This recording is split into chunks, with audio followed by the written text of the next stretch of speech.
Yen besuk Maryang eman yen wonten grahana ning sasi srengenge kembar leliw.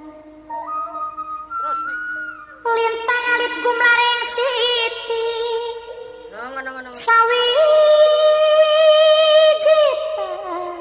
Nang. Sawiji tanana urip mung isun karo sampean mati amung kang swarga. Apalagi gubernur yang sekarang. Nah, nggak tahu dah tuh urusannya.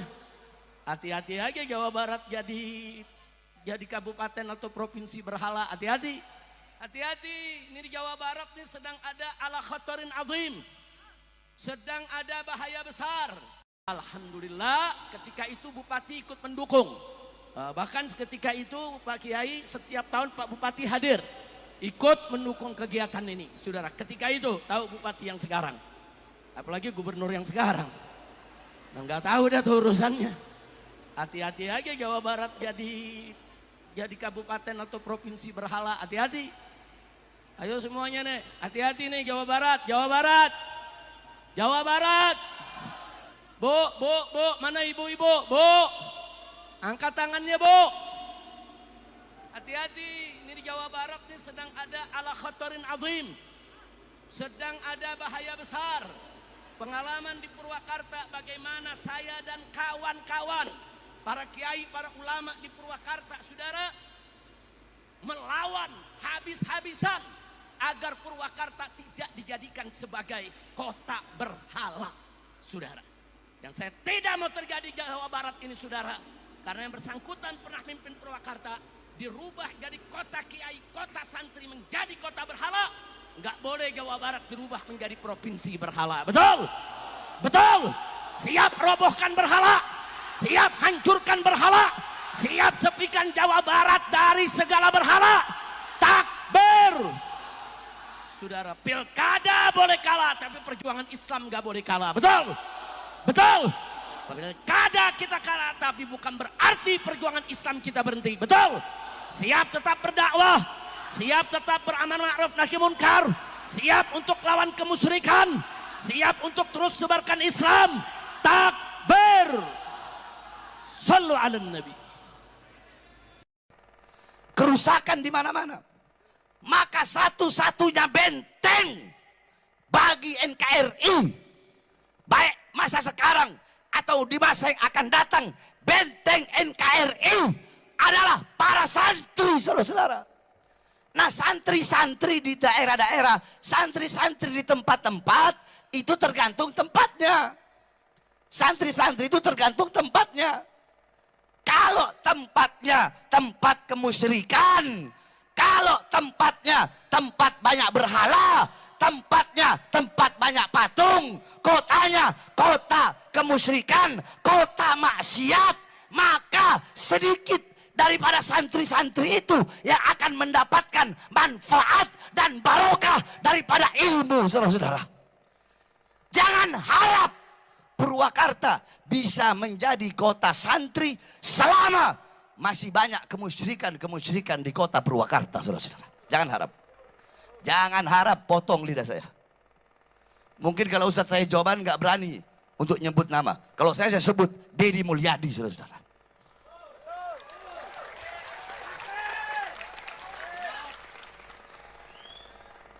Ya kenapa Jokowi aja saya sebut, apalagi Deddy.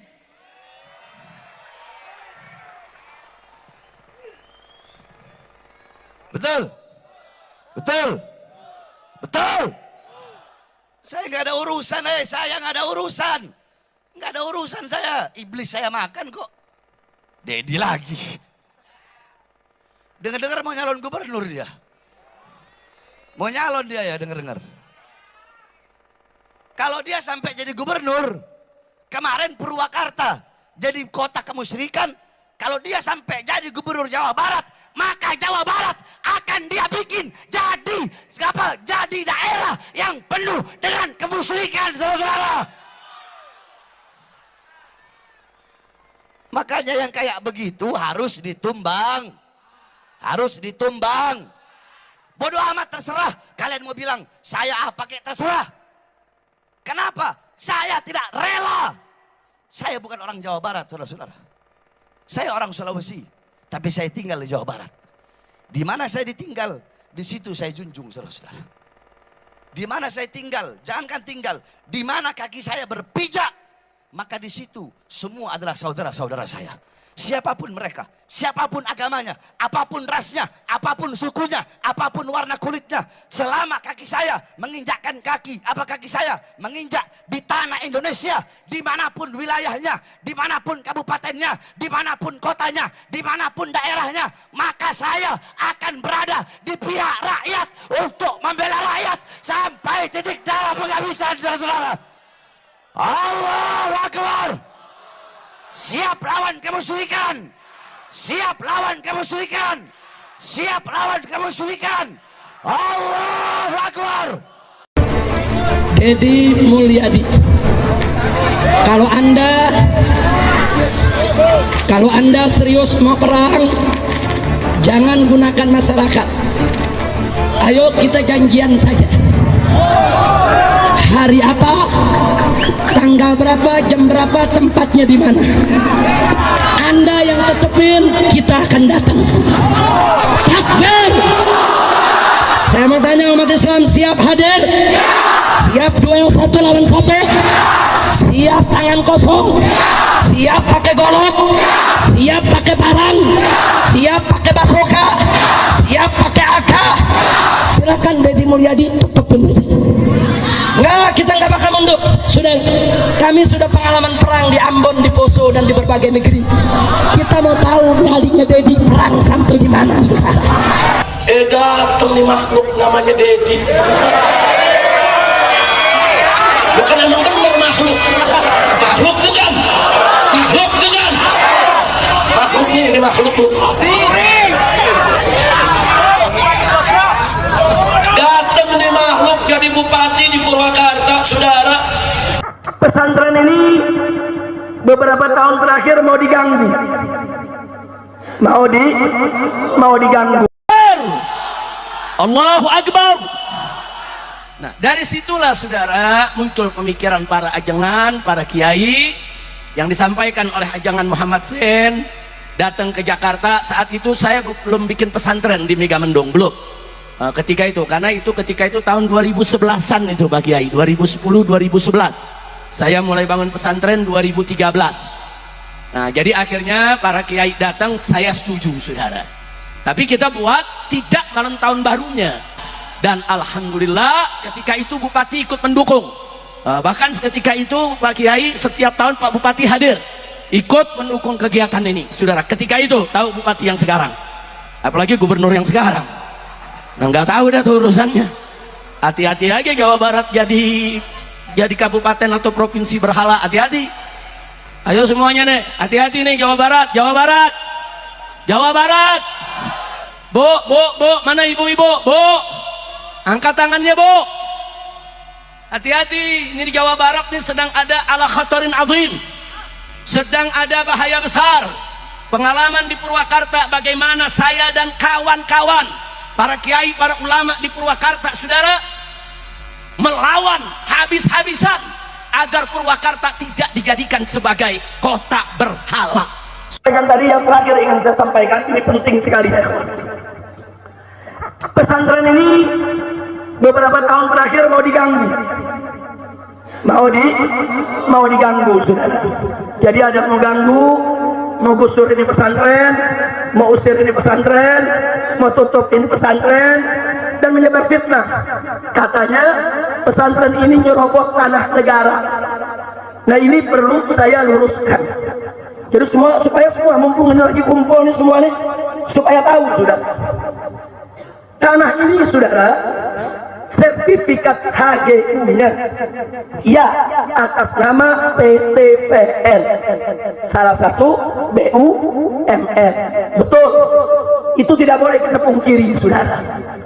Tapi tanah ini sudah 30 tahun lebih digarap oleh masyarakat, tidak pernah lagi ditangani oleh PTPN, saudara.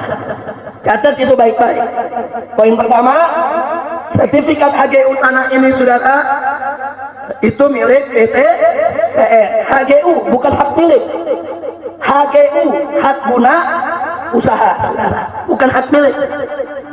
Tapi sudah 30 tahun lebih tanah ini digarap oleh masyarakat, oleh warga, saudara, oleh warga Lemah Nendek, oleh warga Kancilan, saudara. Mereka menggarap tanah ini dan mereka bertani di tanah ini. Nah, lalu kenapa ini saya mau sampaikan? Nah, yang ingin saya garis bawahi, ada undang-undang di negara kita. Perhatikan ini undang-undang, saudara. Satu, undang-undang agraria. Di dalam undang-undang agraria disebutkan, saudara, bahwa kalau satu lahan kosong atau terlantar digarap oleh masyarakat lebih dari 20 tahun, maka masyarakat berhak untuk buat sertifikat, saudara.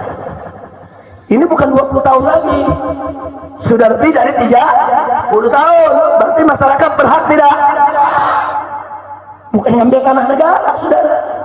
Itu satu. Yang kedua, undang-undang tentang HGU, tentang hak guna usaha. Di situ disebutkan, saudara, sertifikat hak guna usaha tidak bisa diperpanjang atau akan dibatalkan jika satu, lahan itu ditelantarkan oleh pemilik HGU. Lahan itu ditelantarkan oleh pemilik HGU, atau si pemilik HGU tidak menguasai secara fisik lahan tersebut. Itu undang-undang, saudara. Nah, tanah ini HGU-nya dari PTPN, betul. Tapi 30 tahun PTPN tidak pernah menguasai secara fisik, saudara. Catat itu. Dan secara 30 tahun tanah ini ditelantarkan oleh PTPN. PTPN nggak pernah berkebun lagi di sini, saudara.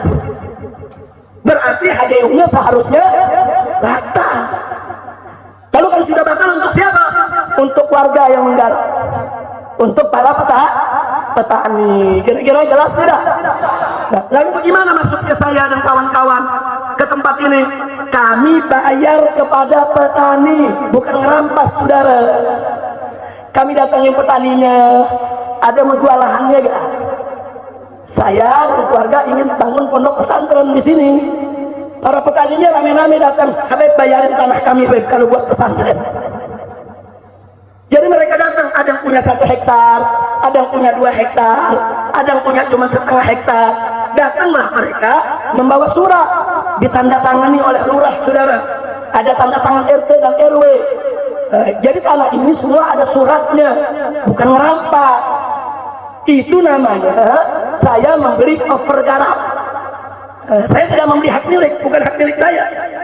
Nggak ada yang punya hak milik di sini, saudara. Yang ada HGU, dan HGU itu ada masa berlakunya. Setiap 20 atau 25 tahun wajib diperpanjang. Nanti pada saat mau diperpanjang kita lapor, ini bukan lagi, saudara, milik daripada PTPN. Nah, ini yang perlu saya sampaikan. Jadi jangan dipikir petani rakyat di bawah nggak ngerti undang-undang. Seenaknya merampas tanah, seenaknya menyebar fitnah. Tunggu dulu, saudara. Jadi ini kami beli. Jadi semua surat jual belinya, saudara, pergarapnya saya kumpulkan. Semua petani-petani tersebut saya minta KTP-nya, saya foto waktu terima duitnya, saudara. Enggak sampai di situ, bahkan surat setelah beli saya lapor ke camat. Habis lapor ke camat, saya lapor ke bupati. Waktu itu masih Pak Rahmat Yasin menjadi bupatinya, saudara. Setelah bupati, saya lapor ke gubernur, saudara. Gubernur bikin rekomendasi, saudara.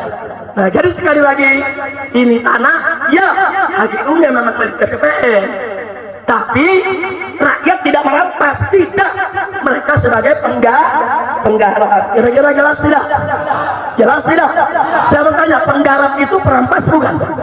Penggarap itu perampok bukan? Penggarap itu pencuri bukan? Saya tidak beli dari pencuri, saya tidak beli dari perampas, saya tidak beli dari perampok. Saya beli dari penggarap, petani yang baik, warga di sekitar sini, saudara. Nah, ini yang perlu saya sampaikan. Nah, sekarang yang bagian paling penting lagi, saudara, apa yang ingin saya sampaikan?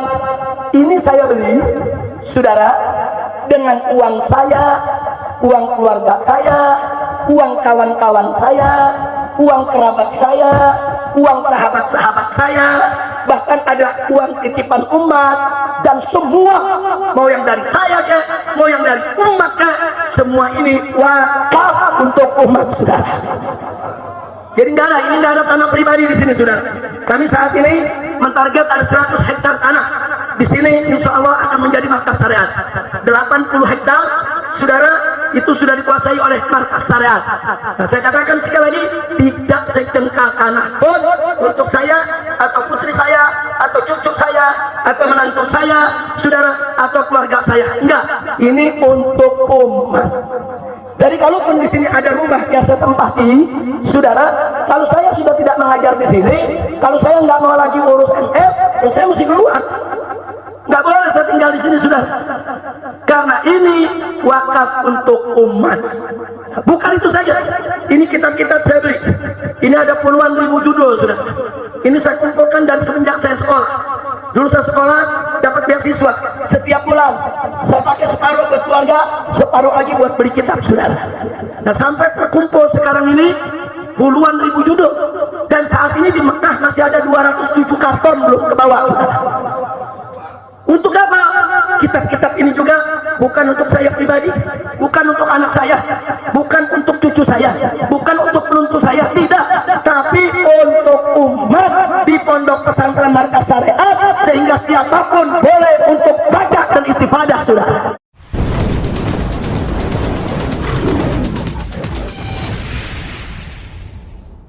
Pikiran dan rasa orang Sunda. Yang hilang adalah pertama keterikatan dirinya dengan leluhurnya. Dia hilang keterikatan dengan ibu dan bapaknya. Dia hilang keterikatan dengan kakek dan neneknya. Dia hilang keterikatan dengan buyutnya, dengan baunya, dengan janawarengnya, dengan udeg-udegnya, dengan kaisiurnya terlalu jauh. Anak-anak kita hari ini tidak tahu siapa nama buyutnya. Anak-anak kita hari ini tidak tahu dia leluhurnya siapa. Berasal dari mana, DNA-nya dari mana, genetikanya dari mana. Ini adalah sebuah upaya sistematis. Untuk apa?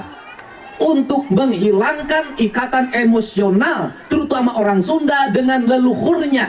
Kemudian orang lain datang dari negara lain ke sini, tiap hari membanggakan leluhurnya, tiap hari bercerita keunggulan leluhurnya, tiap hari kita harus mendengarkan riwayat-riwayat leluhurnya. Setelah itu kita bermahabbah pada mereka, menghormati mereka, mendewa-dewakan mereka, dan kita menganggap diri kita lebih rendah dari mereka. Dan tak terasa domba kita kirim, uang kita kirim untuk mendapatkan air putih agar kita usahanya lancar. Kita keluarkan uang demi mereka, dan kita semakin direndahkan martabatnya sebagai suku dan sebagai bangsa. Padahal mereka makan setiap hari dari kita. Cerita-cerita dalam setiap hari yang kita dengarkan adalah cerita hebatnya leluhurnya orang lain, solehnya leluhurnya orang lain. Dan saya katakan, leluhur kita lebih soleh dibanding leluhur mereka, leluhur kita lebih baik dibanding leluhur mereka, leluhur kita lebih beradab dibanding leluhur mereka, leluhur kita lebih dekat dengan Hyang Tunggal, dengan Allah Subhanahu wa Ta'ala dibanding leluhur mereka. Sifat yang rendah diri ini berdampak pada apa? Kehilangan identitas diri. Kehilangan identitas diri. Apa yang hilang? Hilangnya tradisi bahasa, ngomong Sunda ngestekahar. Hilangnya tradisi makanan, seolah-olah kalau makan pakai jari tangan tanpa pakai sendok itu tidak beradab. Saya katakan, makan yang paling beradab itu tanpa sendok. Makan yang paling beradab itu tanpa kursi. Makan yang paling beradab itu pakai daun, bukan pakai kertas nasi, bukan pakai kertas plastik. Karena daun bersumber dari tanah kita, dari kebun jauh kita, dimakan oleh kita akan kembali ke tanah. Kertas nasi, kertas plastik yang kau makan berasal dari pabrik, ketika balik dia tidak balik, harus diangkut pakai truk. Anjen boga martabat, kemenang nyembah-nyembah ke bangsa lian siap. Namun anjen nyembah-nyembah ke bangsa lian, jati kasih dikucunti, betik lengit kiri hilang cara nu aya ukur bukangna, siang ulah ke bangsa dengan, jadi kakasep bangsa dengan, balikan si ajaran si diwangi. Aing nyarita ya, kade ulah ngaguna sika, ngaruruksa, ngarurujit, ngancurkeun taneuh Bogor, sia kaluhur teu sirungan kahanap teu akaran.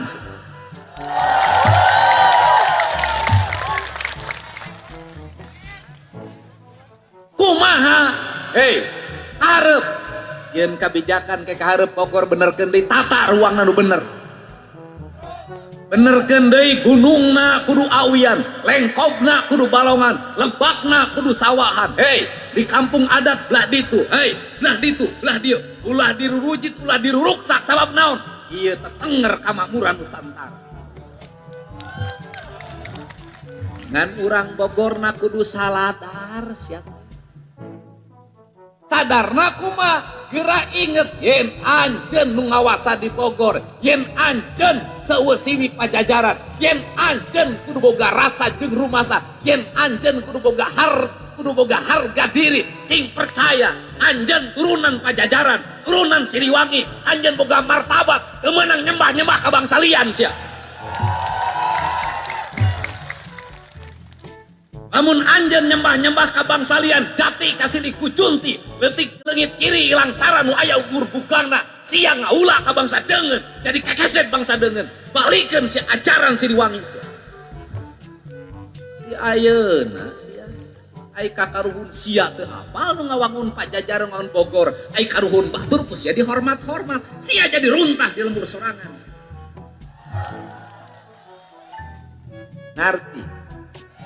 Ngerti molotot aing ngomong kunaon molotot anjikan naon mau naon cenah lain mau naon cenah maung saha maung teh maaing saha maaing teh Sunan Am. Saha Sunan Ampung teh indung narasa. Saha indung narasa teh nu entep dinu angen-angen sia, nu nirup dinu cacantu, nu ngajengjen dinu angen-angen, nu sumarambah dinu baya, nu ku anjeun sok pikiran unggal waktu, nu rasa-rasa. Mantake urang Sunda, rajana teh Siliwang, lambangna teh mah Ari maung kumaha cirina? Ari ciri maung tara alet-aletan sorangan. Mantake tulisan hiji oge mah. Ari ciri